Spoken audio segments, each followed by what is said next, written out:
As you mentioned, it's great to be here in person. It's really great to be here amongst people and not before the screen and having all those Teams, Zooms, and conferences like this.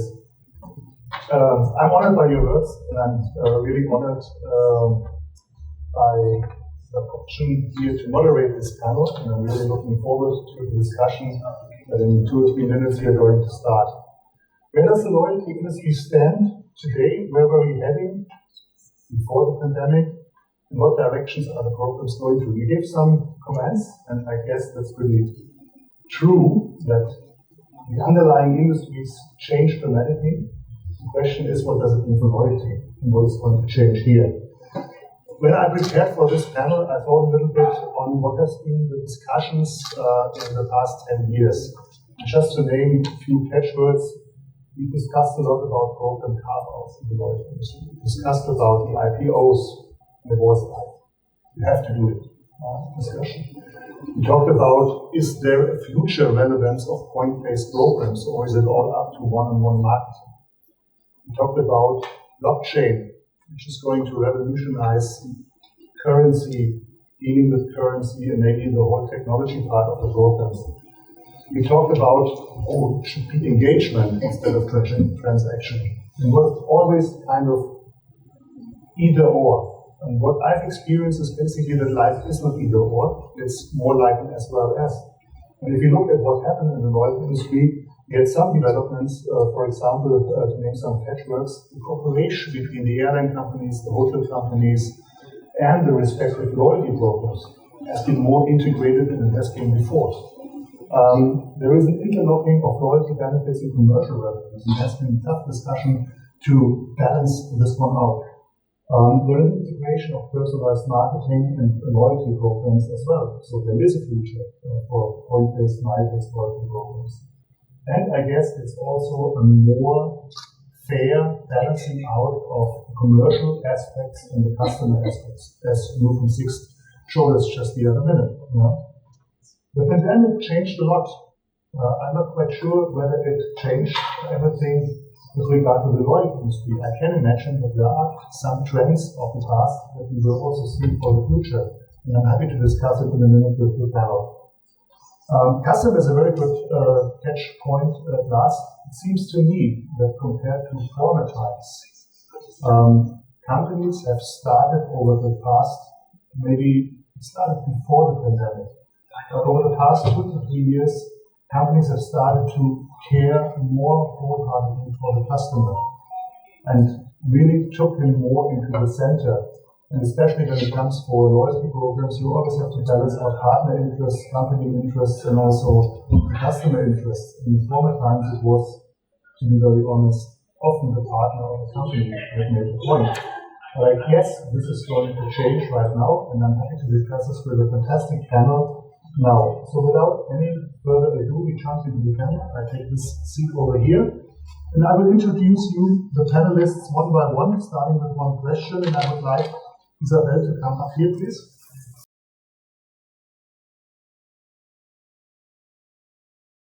So Isabelle worked over 20 years with Air France. And when she was channel manager for Air France in Brazil, she had to manage the plane crash of Air France flight 447. I think everybody in the industry remembers this one. And this is really the worst situation that anyone in the airline industry can imagine. They have my highest respect for dealing with a crisis like this. And on the other hand, you know how to handle the crisis like this. After this, I would say, classic and typical airline career, you took over responsibility as director for Flying 2.5 years. And with this background, you changed 9 years ago to Accor, where you are now the SVP loyalty for Accor. So my first question to you, Isabelle, is, you know how to manage a crisis from your past, and you know how important preparation for a crisis is. How did you experience Corona? And what were the most challenging situations or decisions that you had? Yes, well, Obviously, in the airline industry, we all have emergency plans for the situation you mentioned. But what happened with COVID, no one was prepared now, honestly. If I would ask to this audience, had anyone imagined this could happen? No one was prepared for that. In our case, we had just revamped and rebranded our program.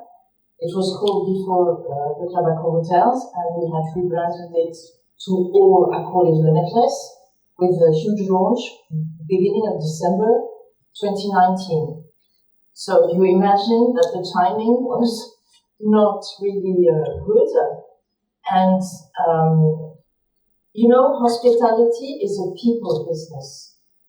The essence of what we do of our business is to have people meet together, meet other people, other cultures. And suddenly, we had 85% of our hotels closed.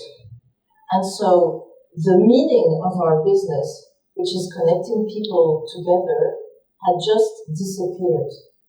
So the challenge for us was to see how we could maintain the link with our members, with our guests, knowing that it could not happen in the hotels because the hotels were closed. Accor is Limitless, the rebranding was about making the program more close to the customer, more experiential, more emotional. And so what we decided very quickly was to launch the all-at-home program. So we brought to our members through social media on a weekly basis experiences brought to us by our partners, our experiential partners.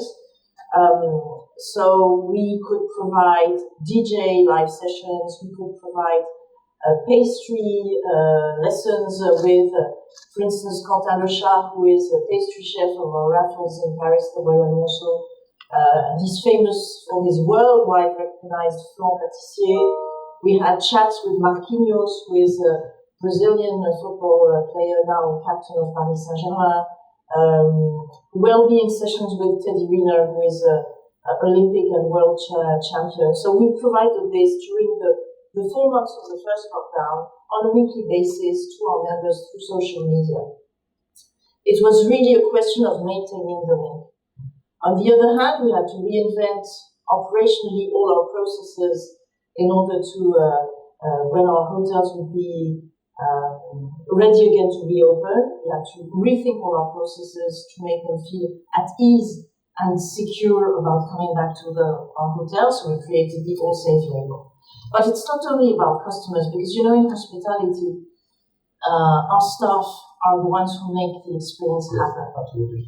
And so, with 85% of our hotels closed, the owners had decided to put everyone on furlough or to dismiss them.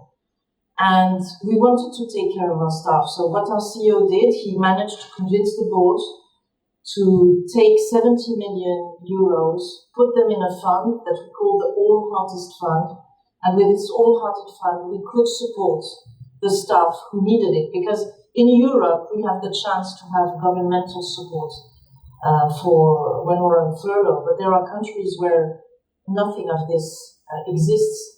And so with this fund, we were able to support our colleagues, our staff members who were most in need. And so my key takeaway of this is first, people centricity. We've seen this very nice video of Six about customer centricity. But in our case, it's not only customer centricity, it's people centricity. And obviously, reactivity and creativity, because we needed to invent things that we had never thought about in a very short period of time. Great, thanks for this insight. Especially, I like this point when you mentioned that loyalty is not only loyalty from the customer to the company, but it's a two-way situation, and also the people, the employees that take care for this product and the service are also part of this loyalty equation. Thank you very much. We also have May Haukedahl from Norwegian on the panel. Welcome, May. May has been working with Norwegian since nearly 10 years now, and she held various positions within Norwegian Rewards, so she knows everything about this program, from function by function, partner by partner, and now as VP Loyalty Partnerships, which is the responsibility that you have since March this year, you oversee it all. You told me that your husband is someone who is very interested in flying. He has his own private pilot license, and he doesn't only love to fly, but also likes the benefits that are combined with loyalty, like the lounge access and all this nice things that make travel so easy or so much easier. And we don't have in your program. So everybody I think can imagine that there are interesting family discussions around the issue of loyalty, right? Yeah, ironically, he is very much into flying business class and lounge access and so on. So may you bring in another perspective, and that's the perspective of an airline that's more focused on the leisure. So what do you see changing after the pandemic? With all the lessons learned over the past 20 months? Yeah, well, it's Norwegian has been going through, as everyone in this industry, a really, really challenging period. And we went from having 160 plus aircraft in operations when the pandemic started, or before pandemic, to at the lowest only 5 aircraft in operation. So luckily, we see that demand is increasing, and we've seen, especially on the leisure side, and there's a pattern. As people got vaccinated, we first saw the elderly starting to travel, and the younger ones started to follow as soon as they got their vaccination. And I think being an airline more focused maybe on the leisure segment, as mentioned before, maybe business travelers won't be traveling as much in the future. We have a setup where it's fairly short between the rewards. So for every 6 flights, you get a new benefit that you can choose what's important to you. So going forward, I think that's a model that would still work quite well, because it will, even if you're not a super frequent flyer, it's a very beneficial program. Okay, thank you very much. No, I was just going to say, moving forward, I think some programs might have to sort of adjust to the new travel patterns and make adjustments to the program to be more relevant. Yeah, that's a valid point. Yes, absolutely. The framework conditions and customer behavior is changing. Basically, you have to change your program as well. Thank you very much for this insight. So now let me introduce Katie Cox. Katie is a passionate marketing professional with more than 10 years experience in travel and hospitality, and she's now working as Senior Director Loyalty Europe at Envolved, which is a position that Katie holds since April 2020. So my first question to you, Katie, welcome to the panel. My first question is, bringing together expectations and product experience of your members with the requirement and the options of operations, it's an issue that you hinted at as well, is challenging, especially when you look when you have times like the pandemic. In this context, how would you define the role of loyalty? I mean, there was no doubt that the role of loyalty had to completely be rethought, both before, during, and after this day, and thinking about how we preserve that guest experience with the ever-changing landscape and the local restrictions that were faced. And I think loyalty had to become, to a certain extent, the eyes and ears of our hotels, because traditionally our members would stay in the hotels, we'd receive their guest satisfaction feedback, and that would help inform whether we were doing a good job in our operation. And with hotels closed pretty much globally, we completely lost that connectivity with the member.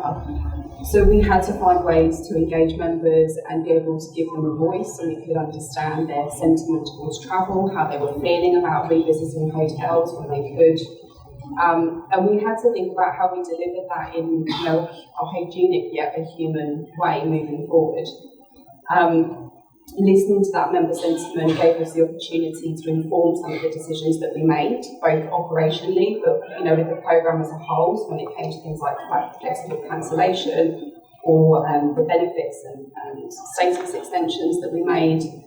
And we had some great ways to be able to do that. So forums such as our Marriott Insiders, which is our Facebook group for some of our most highly engaged members, that was a platform that gave us the agility to listen in real time to some of the conversations that were happening with our members and using that to inform some of the decisions that we had. So I think having a robust loyalty programme and those forums to be able to connect with members certainly allowed us to be able to anticipate their needs, communicate in a timely manner about COVID-related changes, and give our members the flexibility. Just to add to that, I think it wasn't just about the operation, it was very much about how we engaged members in a travel programme when there was no travel to be had. So there was things like how we communicated to our members, which previously would have been on a global scale, but we didn't want to talk to our members globally, we wanted to talk to them about what was happening in their local markets and what was relevant to them. So, we had to, pivot everything from the loyalty programme, from the communications to the benefits that were offered. And I think moving forward, as we start to see members come back and continue to enrol, loyalty programmes will continue to be an invaluable catalyst and enabler for the entire industry. It's very interesting. Thank you very much, Kate.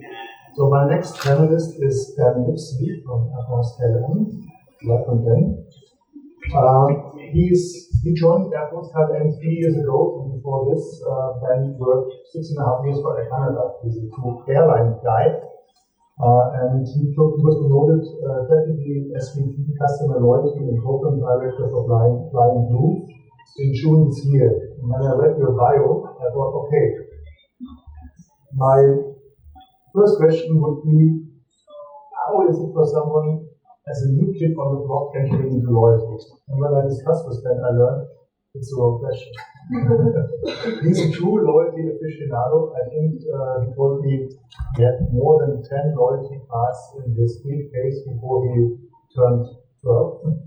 And I guess today it's more than 30 cards, which is impressive. And I guess he knows everything, not only about airlines, but also about loyalty. So my question to you is, especially because you have seen loyalty and the airline business from the perspective of both sides of the Atlantic, is there something unique about European loyalty? Thanks for exposing me. I was a weird kid, as you guys can probably tell. But actually, I got my first job in the industry through Flyer Talk, so I think it's something that I've been studying since I was a kid. And I guess, so because I've been following this industry since I was since a very young age, I kind of had a bit of an eye on the way the programs worked on both sides of the Atlantic before I even joined. But having worked in companies on both sides of the Atlantic, I can tell you that it's extremely different. The biggest example I would say is probably credit cards. I think in the US and Canada, credit cards are a much more common part of the loyalty program, as I think we all recognize. I think you gave the example earlier, Marriott and United and American Airlines and Delta, and then we see that during the pandemic, and they were able to actually mortgage their loyalty programs. I think Marriott as well, for more than the actual market cap of the companies. So the loyalty programs were actually worth more than the airline itself during the worst part of the crisis for our industry.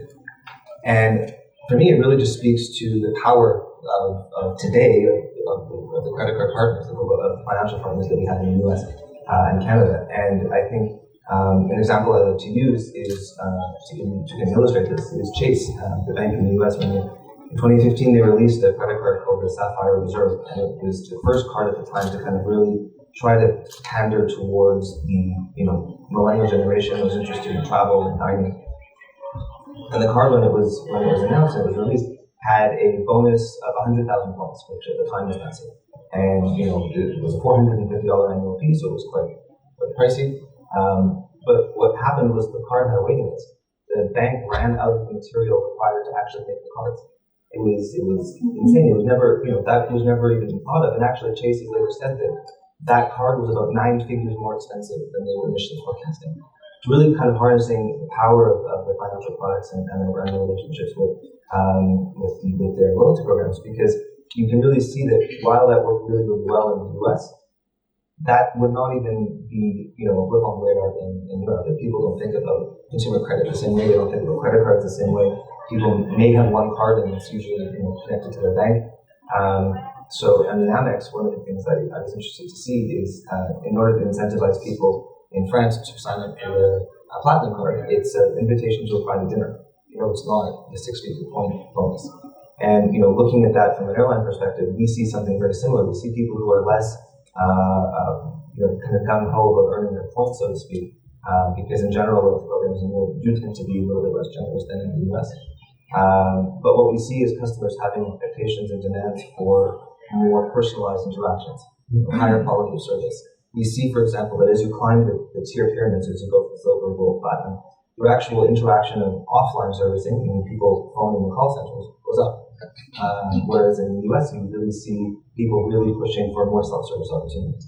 And so that different perspective about how people expect the companies they most heavily interact with to actually deal with them as a customer, for me, it was a new perspective. It was a bit different, but it's interesting. Yeah, and absolutely. There's consequences on basically the strategy of the program. Exactly. What the measures, the right measures for the customer segment should be. Thank you very much. So now our final panelist is Laverne. Heather joined Hilton in 2019, and she serves as Vice President Loyalty and Enterprise Marketing for EMEA markets. And she leads the Hilton Honors program in these markets. Prior to Hilton, Heather spent 13 years at American Express, where she had various roles managing credit card portfolios, including programs such as the British Airways program, and also oversaw the membership rewards program. And she told me she lives now in London, welcome here in London, Heather, and together with her partner and 2 stepsons. And when I read this reminds me of my situation. I also have 2 stepsons. But being in the loyalty industry, I always call them my bonus sons. So my question to you, Heather, my first question is, what is your take on loyalty development when we look going forward? Will we see the usual trends that we had experienced in the past, some a little bit more, some a little bit less, or will it be something new? And if it's something new, what could it be? Great. Well, first of all, I'm definitely going to use the bonus sons. I'm going to talk to the kids about that on the weekend. I think the question is a great one, and I think it's something that we've been looking at Hilton recently. We've taken a step back and really looked at who are our customers, what are their needs, and understanding them better to drive future initiatives within the Hilton Honors program and widely around the guest experience. So one of the things, and it goes back to what David was mentioning earlier, that we found was that customers at the moment really are along a spectrum of keenness to travel. So there's a group of customers that are still uncertain about traveling and feeling like they're needing more confidence before they head out. There's a other end of the spectrum, like many of you, and you put up their hands, there's folks that are traveling and feeling good about that. And there's then some in the middle that are still thinking about it, dreaming about it, maybe only going domestically. And so when we looked at this past year, we defined some initiatives that helped us to bring new benefits, offers, and communications to our customers across that spectrum. So if I give a couple of examples, on the side of the customers that are uncertain about travel or staying home, we introduced a new communications platform that allows us to communicate with our honors members that we know really missed the hospitality of Hilton, so we wanted to bring that home to them. We also were targeting a different audience. We knew different types of customers might be the next ones out staying at their Hilton. And with that, our Unlocked newsletter helped to bring video content, featuring our hotels, our F&B offers, as well as offers that help to inspire future travel and new hotels. On the other end of the spectrum, we had customers that were ready to travel, but the travel occasion was a little bit different. So we had customers that were wanting to reconnect with their families and wanting to travel with groups. And one thing that we noticed in terms of that need was that they were finding it a struggle to book that type of travel through our Hilton Honors app. So we introduced a capability that allowed for instant confirmed connecting rooms. So being able to really be certain that you're going to be side by side with your grandmother, your family, and have that wonderful new experience. So these types of things, I think, where you're really understanding that customer sentiment, the behavior across a different number of segments than just our elite member status, I think is important to drive new member interaction, continue to engage the elite members, but also consider new audiences to Hilton Honors in the future. So I think as hopefully we're not constrained by health concerns and restrictions of that nature, I think looking forward, we'll want to continue to understand those customers at a deeper level to, at least on a segment basis, build offers, benefits, and communications tailored to their needs. Thank you very much for this. When I think about what all of you said, there was lots on customer engagement. Various examples in special situations like the pandemic, or as we mentioned, the example with the hotel rooms close together, or maybe even not close together. And then you mentioned the difference between the United States or North America and Europe when it comes to self-service. So if we see a little bit in a wider framework and talk about the digital journey of loyalty, do you see this trend going more forward into a complete end-to-end digital journey? And what would the role of, let's say, gamifications or challenges, issues be in this? Someone who wants to take one? I can speak just a little bit, I guess, on the airline side. Short answer is no. I don't think that we're going to move to 100% digital end-to-end experience. I mean, I think specifically in Europe, where we as Air France and KLM compete a lot with what we call legacy carriers, so Lufthansa, British Airways, for example, but also a lot with the newer, the low-cost carriers, EasyJet being a big thorn on our side. The big difference that people tell us when they explain to us why they decide to fly with Air France or KLM is the service, is that level of customer service. So personalized. Is that personalized kind of service, and I think that, as I was mentioning before, there is that level of expectation. I think more on the European side of that personalized service, but also that's what they pay for. That's what customers are looking for. I think as they pick one of the more established carriers, and kind of what differentiates us vis-a-vis our competition. So I think, we don't. Yes, we're going to sort of work to enable some more of these self-service or digital enablers to allow us to kind of reach a different audience, because there are those, myself included, who are very comfortable on my own and like being able to do things on my own. But there are many customers who also like the ability to have that full-service experience, and that's something that we want to continue to offer. I think, Heather, you wanted to add something? Looked like. Well, I was just thinking of a comment one of my team shared yesterday with me about travel trends of the future, and she read that people weren't as interested in building relationships as they were about frictionless experiences and frictionless travel. And I thought that was really interesting. I do believe somewhat have been that secret sauce of a lot of our companies is that personality and the ability to connect with customers on a personal level. But I think ensuring that we're providing our customers that opportunity for that frictionless experience is important. So, as an example of our app, we knew that our elite members weren't using the app as much as the broader membership base, and it was because for Gold and Diamond, they'd get an upgrade if it was available at the front desk. And that wasn't something available in the app. So you need to make sure you're thinking through all of the different important touch points and recreating them in the digital journey. We now have just recently launched that in the app, where it can be a confirmed upgrade if the space is available, and now thinking of how to create that special moment in a digital way for those people that want that. And for others, they might still want to go to the front desk and have a nice experience with the agent there. But being able to kind of meet the customer where they need is important. I think that's the right way to go.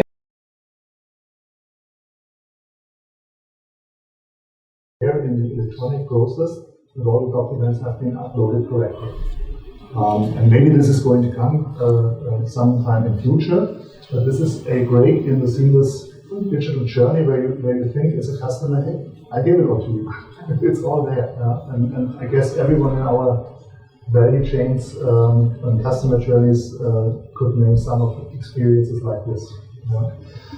Talking about social groups and age is one issue. There is another thing, I guess, that is pretty important when it comes to the future, that's sustainability.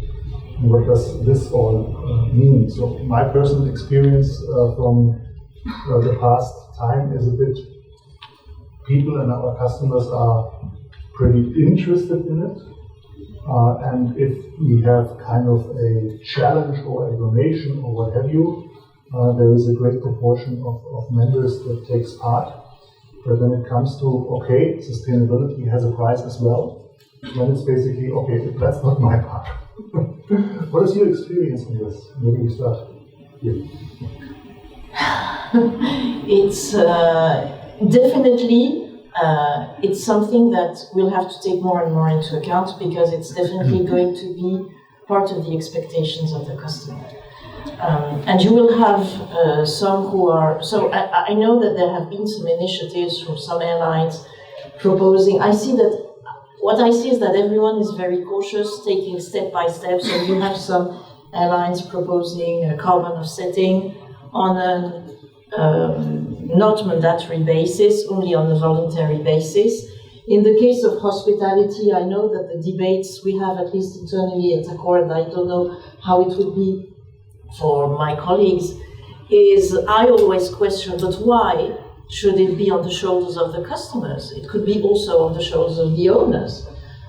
Because when you look at, and we know that, for instance, when you look at carbon issuing, it's very different from a region to another, from a brand to another. When you look at, and I think that the worst case for us is maybe Raffles in the Middle East, where you have the chilled swimming pool, which is awfully expensive, and in luxury hotels, you have this turn-down service where they leave the lights all on, even though there's no one in the room, which always super irritates me, and I think, oh, this is so a waste of energy. And so, yeah, we need to take it step by step. We need to take it into consideration, and at least on our side, we have not found yet exactly the correct way to do it, but we'll have to take it into account, definitely. Everybody agrees? I think you had a valid point, Harald, that people would like, they like the idea of being sustainable and think about the environment, but maybe not. It has to be convenient for them as well. And I think maybe it will be a political pressure, and I think that for maybe more on the corporate side as well, that maybe you won't get an agreement with a big company or a corporate agreement. Then I think it will be on the airline or the not on the consumer to sort of pay for it. So on the corporate side, yes, it will be a pressure to be sustainable. But I think as a private consumer, if you feel that you're doing the right things in your daily life, contributing, but then that one holiday or that 1 or 2 trips you're going to during a year, I also. All research that we've done shows that they feel that they deserve that, and especially if they're sort of doing good in their daily life, then they deserve that. They're smiling. I guess you have the same experience. I do. Yeah, I think a lot of what Isabelle and May have said is very, very relevant for us as well, and even for me personally. I think that's what I'm smiling about as well. Is I feel like it really resonates with me. I think that similar to Isabelle, we got a number of initiatives at the corporate level and across our hotels to ensure we have some ambitious goals in terms of sustainability. And I think we are still trying to continue to work through how that translates to the customer and the loyalty member in this case. So I think we see it as a very important part of our journey forward, but I think there's still some work to be done, maybe from the answer I gave earlier, understanding that customer's need in that space. So actually, if I can just build on that, I think that's a really great point, because understanding the customer's need is, I think, what we are trying to do as well. I mean, as an airline, we have customers who, and it's new for us, who are telling us they travel a lot for work, and so they, they're platinum member, for example, but when they travel with their friends, they actually don't want us to recognize them as a platinum member. They like the access to the lounge, they like the fast track security or the fast track check-in, but they don't want to be recognized with the luggage tags or with being a personalized screening on board, because to them that's a way that they feel embarrassed when they're with their friends, because they've been flying so much that that's how they compare status. So for us it's new. I mean, for us, how do we as an airline, and admittedly we're still trying to work through this, but how do we recognize our customers? It does tend to skew younger as well, speaking about age, but how do we recognize these customers and keep their business and encouraging them to fly with AFKL in this case, while also respecting their demand and their need to feel that they're making sustainable choices by not being recognized, by not having plastic cards or luggage tags, by flying on airlines that are eco-responsible and those kinds of things. And that's I think that's a challenge that we're facing. That's interesting. The buzzword behind this is flight training. Is there an equivalent in the hotel industry as well? No. No, they like upgrades. No. But coming back to sustainability, I think that in our case, the first pressure we saw came from corporate companies in the corporate contracts, because it is part of the requirements of the contract to have a sustainable policy, sustainability policy, a good CSR policy. So in our case, more than from the B2C and the individual, it's more coming from corporate contracts. And so we introduced in the meetings, for instance, in the MICE, when a company organizes a meeting or an event, there is a compensation and offsetting proposed, etc. And this will probably move it slightly to the B2C part, but the pressure is coming more from the B2B. Okay, interesting. Yeah, because they want to have the same image, the green image as well. Yeah? So it's interesting what's happening there. It's true. Let's switch to technology. With regard to features and services, which opportunities do you see arising from technological options like additional communication channels, like voice interaction, and also maybe cryptocurrencies? Is that an issue, Katie? I think these new technologies certainly open up opportunities for us to learn more about our members, but deliver that more personalised service. I think for us, we are looking at ways of finding a balance between those that are high tech coupled with high touch. So, we want technologies that allow for automation, but also manual interruption where where either we as Marriott Envoy or where our members want us to be able to interrupt that technology and be able to deliver that service that's synonymous with the hospitality industry.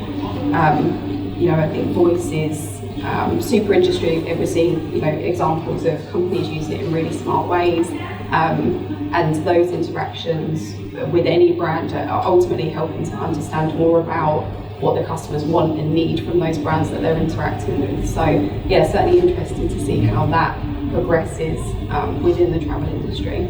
I know that you have a wide range of customer service. What do they tell you regarding those technological options? I mean, we are using, all touch points for us. There are opportunities for learning. So the Marriott Envoy app with the chat functionality, that is a great source of insight for us.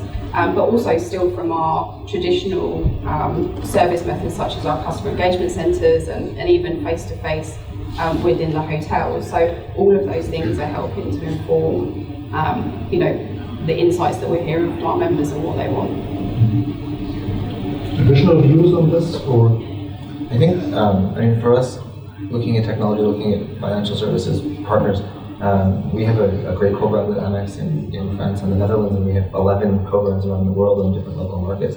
So we're a believer in that model, but looking at how that's going to evolve, whether it's with cryptocurrency, whether it's with kind of more fintech, those kinds of things, we're always looking at ways, how do we become present where the customer is? How do we expand our reach beyond simply being a frequent flyer program for an airline, or 2 airlines in this case, but moving to becoming present in the everyday lives of our consumers, and that's both in the grocery stores, that's also in pharmacies, that's also of course online with crypto or with different fintech firms as well. And I think one of the ways that we're seeing this happening, I think Amex actually was a pioneer, probably when you were there, but with their Amex offers and those kinds of card-linked offers and account-linked offers and those kinds of things. And so we're exploring that kind of technology where customers can use any card, as an example, to get their points in a select in a selection of merchants. How are we able to push point purchase opportunities, mild purchase opportunities to partners at checkout, both with flights as well as with our hotel or car rental or other industry partners, to kind of engage members at all different points of their everyday life. But it's a question. As we're seeing these technologies evolve, how do we become present in the everyday lives of our customers? Other views? The only thing I would add is I think a future consideration is just how we communicate with our customers in light of the continued stringent rules around privacy. Right now, our main communication channel has typically been email. Having an email database to a marketable member is very important. So that will remain important, but how do we make sure that we're understanding how customers want to be communicated? There are different channels, especially in some markets, like in China, WeChat is the way to communicate, and so getting technical capabilities to be able to use those types of channels of communications, ensuring that we have that customer's data and their privacy considerations, approvals, etc. in place, and being able to really optimize all of that to ensure we're getting our messages across in the right way at the right time to customers is important as well. Great. Yeah, so far we talked about technology on the customer front-end side. Let's switch to the back-end side. How do you see going forward the role of artificial intelligence and data sciences? And is anybody of you already working with those?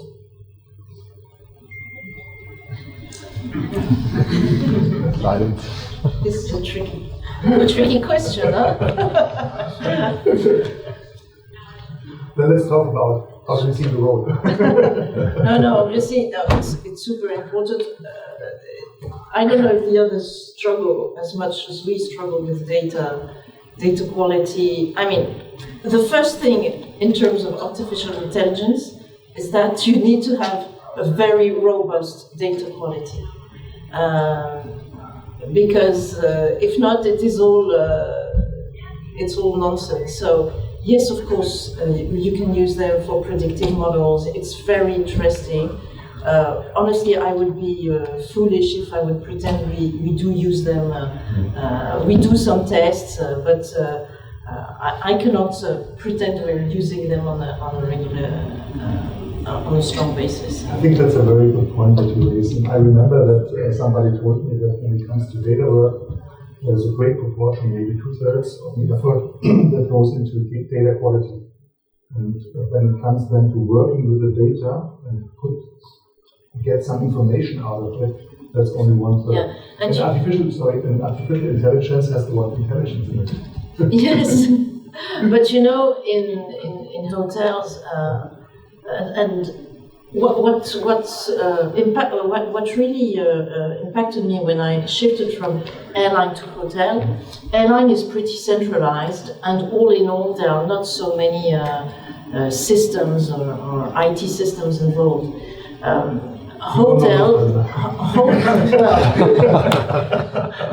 In hotels, we are an aggregation, well, in our case, we're an aggregation of more than 42 brands, more than 5,000 hotels.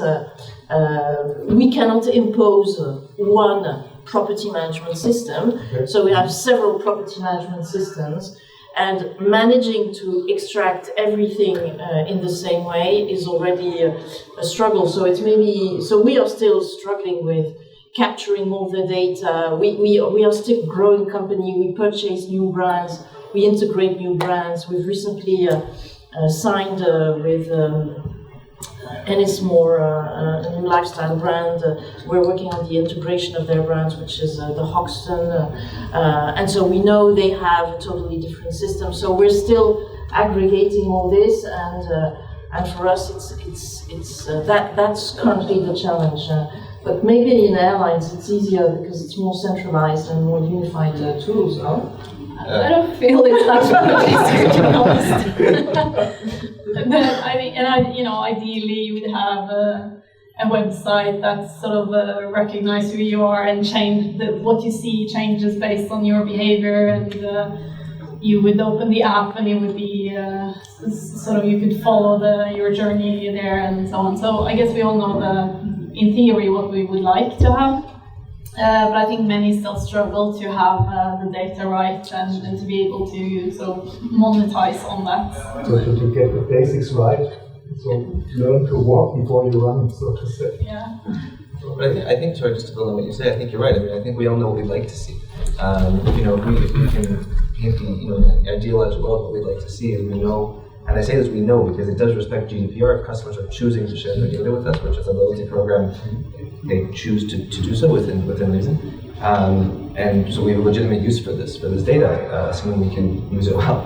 But if we would be able to figure out where the customer's going based on, we know that they travel, this time of the week to this destination, we can push that right to the front. We can say, we know that this customer might even, going as far as to say, are they willing to spend a little bit more? Are we able to adjust pricing based on that? And we all know that airline pricing is probably the perfect example of supply and demand, because the person next to you very likely paid a different price than you did. So how do we monetize or figure out how to optimize that? Same thing with reward pricing. Can you push the right reward fare to you at the right time that might be different than the price that your person next to you might have paid? Do you want to buy a seat, or do you have status? I mean, those kinds of things, I think, in a perfect world, we'd love to be able to do. So I think as we look to the midterm, how do we better use our systems, better use our data to develop tools that allow us to do that? The challenge we have, of course, is limited budgets and for development, especially now. So we're always trying to get more with less, I think, is the challenge. Great, thank you very much.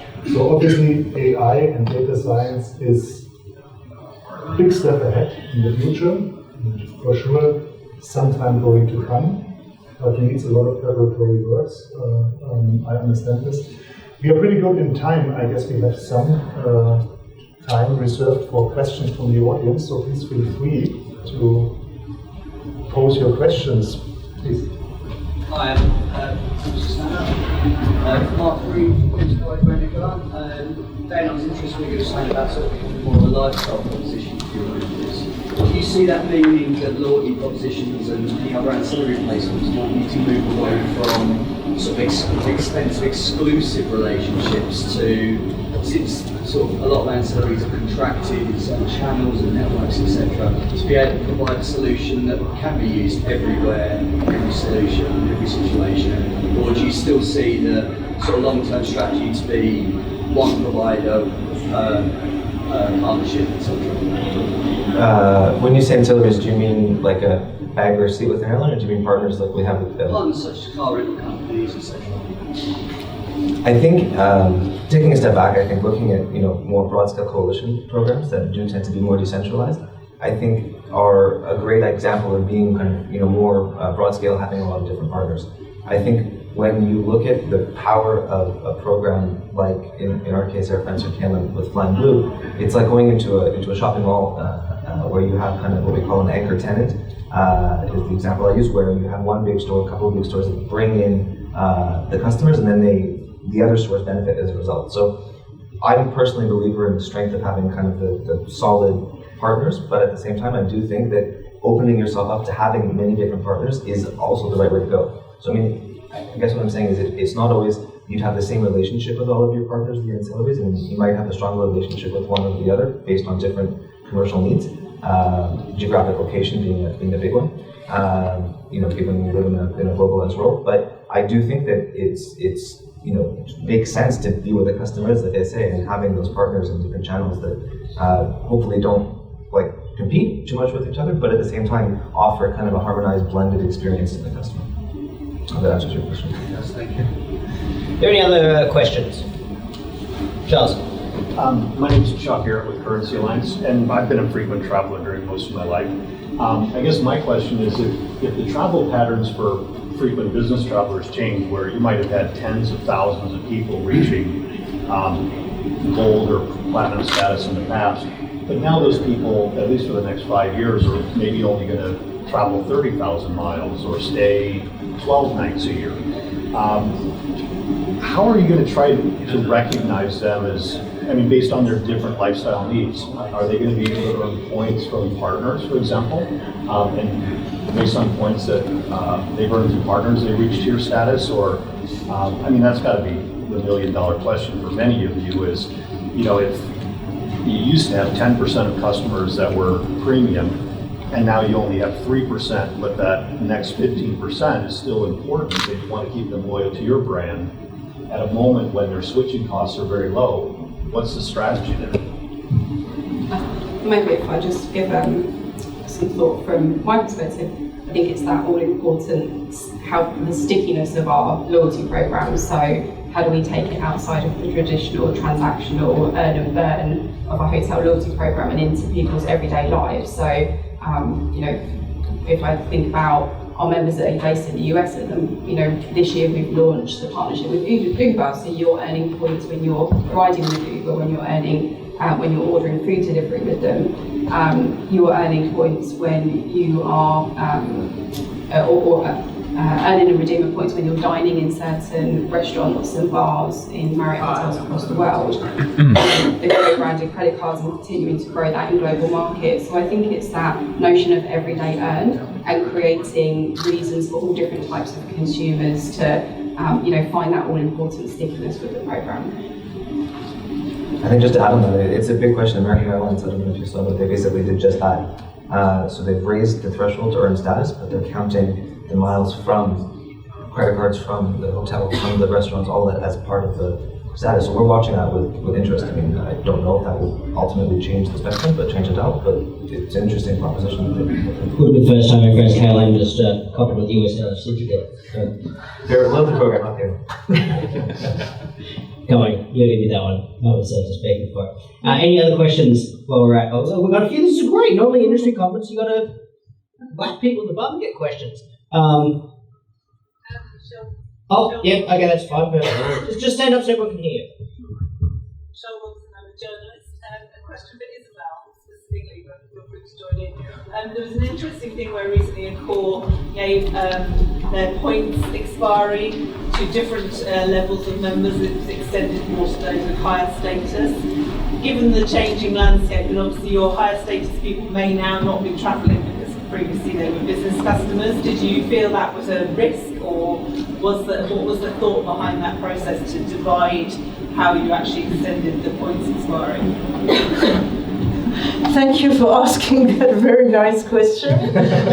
Actually, it's a very interesting one. Yes, it's true that last year we took the decision to extend only the points of elite members, and currently, this year we may have to take those difficult decisions. Yes, it is a risk, and we'll have to rebuild the link in some way or the other. What we did is that we did change some rules, and whereas before the only way of extending your points balance was to travel, we did, for instance, change a rule which is any transaction actually extends the balance. So we are more rewarding the engagement. So, for instance, we have a research partner. If you fulfill questionnaires, surveys with this research partner, you get a transaction, then you can extend your balance. We've just launched some interesting partnerships. Last week we launched All Mobility, where you can order cabs through your personal account. It will extend your balance. So yes, we know we are taking a risk, but we are also rewarding those who are more engaged with us. Additional views on this? It's a tricky one as well. All my colleagues extended everything. But I had a question for you, which is, due to the fact that you are selling points, is this also entering into the balance, saying, well, if you sell points to a customer, it would be tricky to cancel them or to let them expire after a certain number? Does this enter into the balance of decision making? Yeah, I mean, those points transactions keep that member what we class to be a point active member. So, yeah, if they're topping up those balances, that definitely goes towards the decision about those points extensions. But those members have reactivated that points balance through that purchase. Thank you. It's an interesting point. Sorry, I was going to say it's an interesting point about points expiry, isn't it? Because we have these legacy issues now. I mean, if we were inventing points expiry policies today, we wouldn't have this hodgepodge that we have left over amongst programs. I mean, and I'm not going to pick on any particular name any programs, but we all know they're out there. We have some that are simply, I mean, thank goodness, most programs have gotten rid of this time-stamped expiry business, right? You know, our friends that still have them can't travel here yet, so I can get away with saying that in the room. But you know what? Hey, their program works for them and it's fine. We have the activity-based, which is essentially best practice, but the problem is we have nuances with that, don't we? What counts for activity and what doesn't count for activity? And then we have others where, well, your points don't expire, but your account might.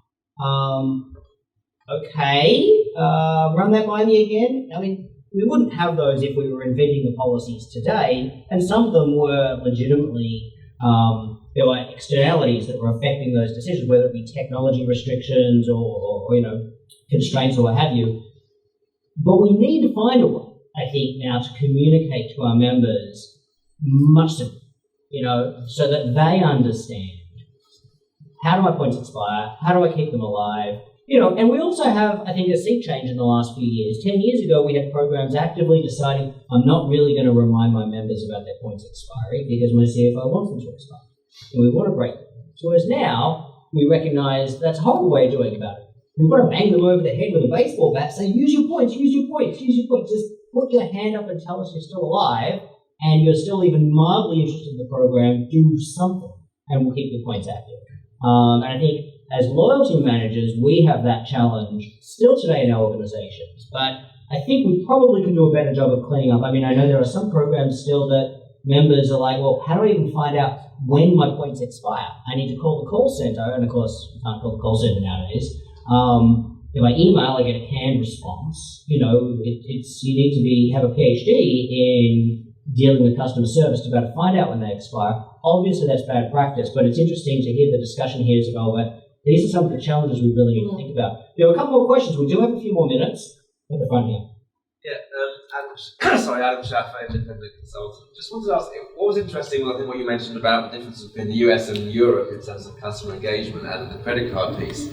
And I just wondered how much of that is due to the underlying economics of it, in the sense that you just don't have the interchange on this side of the pond to fund rich credit card offers, and how much of it is underlying customer psychology. This is just difference between Europeans and Americans, and even if you had the interchange here, they'd still want a personalised service. So just curious, for those that have kind of worked both sides of the pond, what your thoughts are on that? I think it's very largely shifted towards the former. I think it's a bit of a circle, because I think if the interchange fees were not capped as they are here, credit card companies would be able to be more generous with what they offer, and as a result that might change people's purchase behavior, and it kind of goes in the loop. But I think because they're capped, card companies have to be a little bit more created, and so we see Amex is kind of unshackled differently than Visa and MasterCard in Europe. So our co-brand partner, BA's co-brand partner, Alitalia's former co-brand partner, we're all with Amex. And I mean, because there's a little bit more leeway that they have being an issue with acquirer. So I think a lot of it is primarily to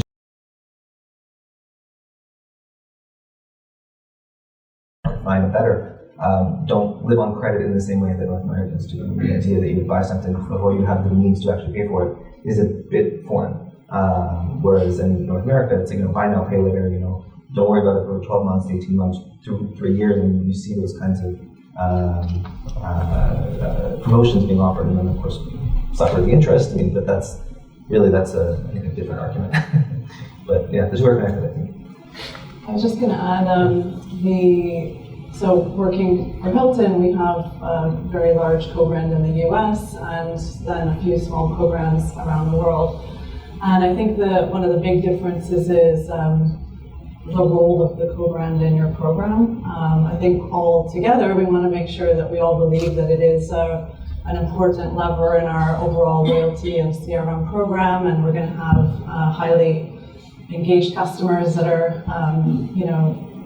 even more engaged because they have a co-brand card in their wallet and they can use it every day, and we all believe that's true. But I think the difference in the US, where it is different regulations and more a revenue pool to share, it means that it's also driving significant revenue for the players in the US market than you do have in other parts of the world. So it is important to make sure that you're understanding the value it's delivering back to the organization in terms of customer engagement, potentially overall value in terms of airline behavior, stays at hotels, and at the end of the day is making the most of it as part of the loyalty.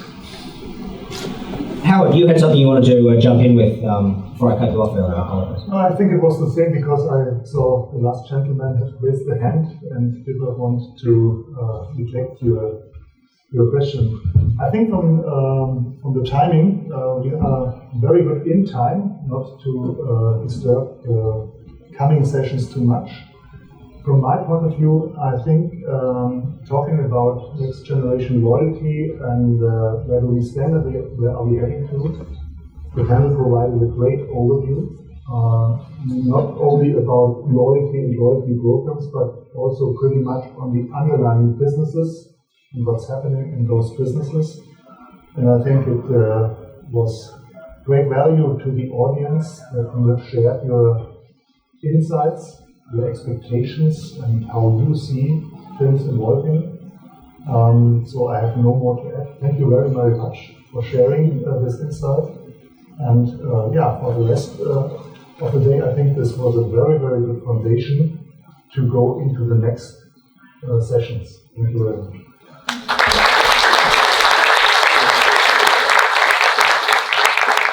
No, not quite so fast, Isabelle. You know how this works. We're going to wake everybody up a little bit. We have a couple minutes left. Harald, big mistake. No, I'm going to take it easy, but I do have, we're very lucky. We do have some fantastic loyalty brains on the panel today. And particularly probably to my hotel ladies. We'll give our airline friends a little break on this one.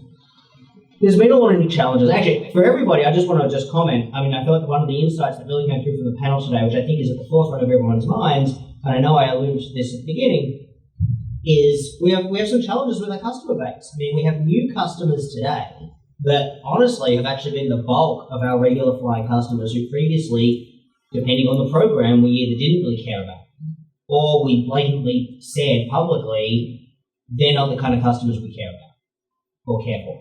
They're not showing us Ben will be able to probably tell me, the airline executive who said this in the US, they're not presenting the kind of customer loyalty that we're interested in. It wasn't Scott Kirby, wasn't it, US Airways? Sounds like it. But we also have the issue of some of these customers are our future elites. I mean, not everybody goes from zero to hero one day because they start their new job as a 21-year-old at McKinsey. A lot of people, they start as a base member, they move up to be a silver or a gold or through the mid-tiers, and they become our future platinum members or, depending on whatever your metal is called in the program. And to be honest, in some cases, they're our best customers. because we got in when they were young in terms of status, and we developed an emotional relationship with that customer enough that they decided to keep growing their business with us. The problem we have today is all of those customers aren't flying, and we have this new batch that we actually need to think about moving them up the ladder. So it's this dual thing, and I appreciated the question about, well, what do we do with the people that previously showed us loyalty? If they're off the treadmill a little bit now, do we just say, hey, bad luck, you drop to a lower tier?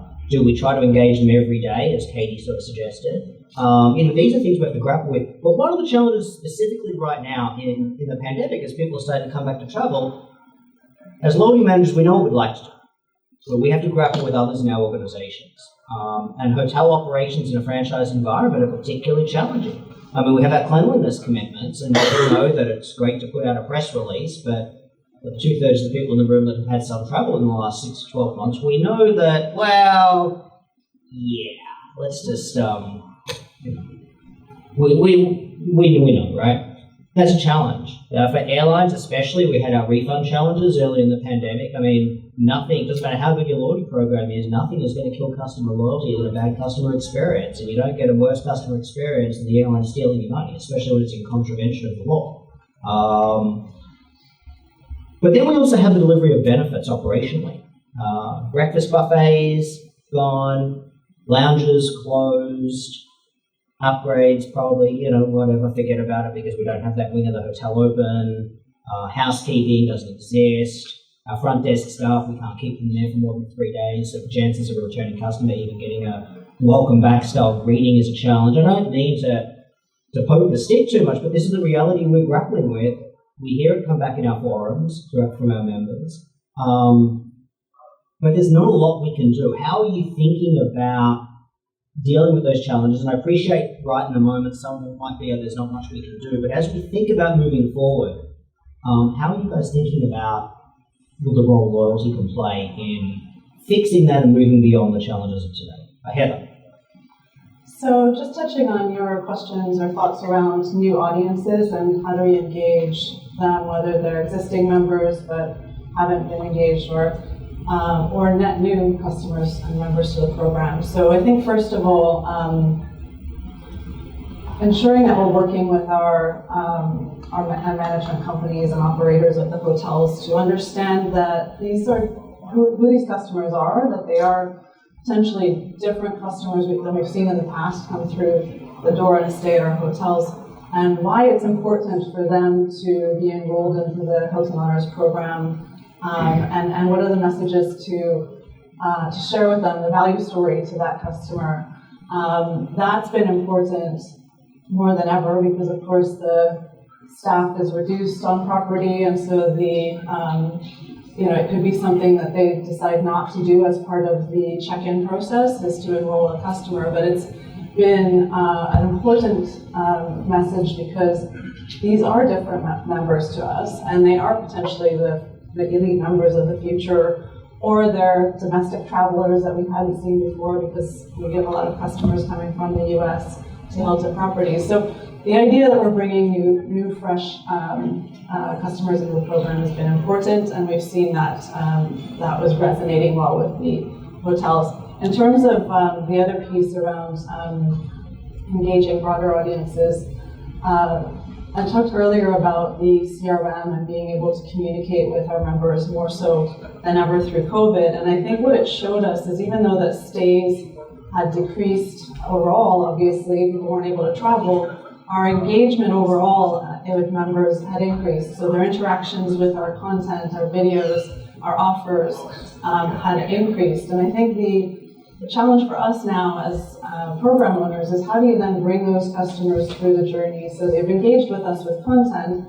How do you then understand when they're ready to be delivered a message around a destination or offer and move them along to hopefully stay with us at the end of the day? So I'm thinking more broadly around the opportunity of the audience is important, not just focused on the elite members, even though we still want to protect them and keep them our elite members as much as possible.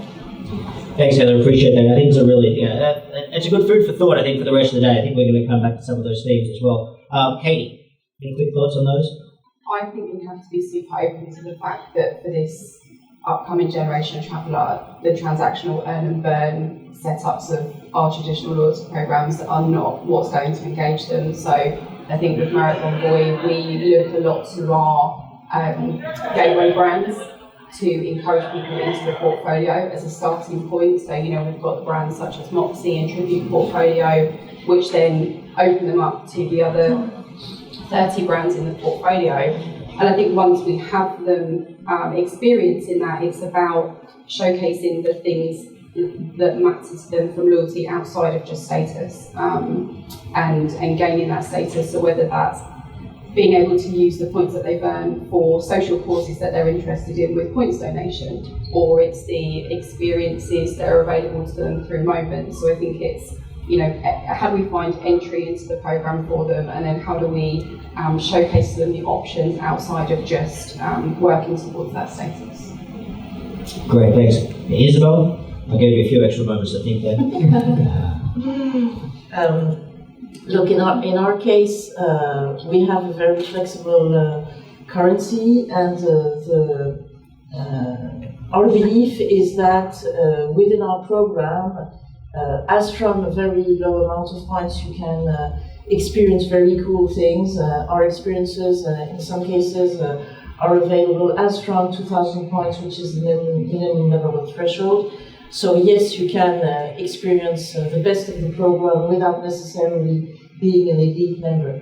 And now when it comes back to the second part of what you were saying, which are the operational challenges that we are facing, the fact that the lounges are closed, maybe the upgradable rooms are closed also, it's true that the major issue that today our hotels are facing are staffing issues. People our staff members are more difficult to hire, and I think it's true across all the industry. But you know, what our members expect is first of all recognition, personalization, and that we feel that their loyalty is recognized. So yes, maybe they won't have the lounge access, but if the staff member is able to deliver that little sparkle that will make that the stay is memorable, maybe the lounge access will not be there, maybe the free breakfast will not be there, but if they feel that they are recognized and that they are recognized as a loyal member, it will make the difference. Because once again, hospitality and loyalty in hospitality is not only about perks. It's mainly about this emotional connection that our colleagues in the hotels are able to deliver to our members.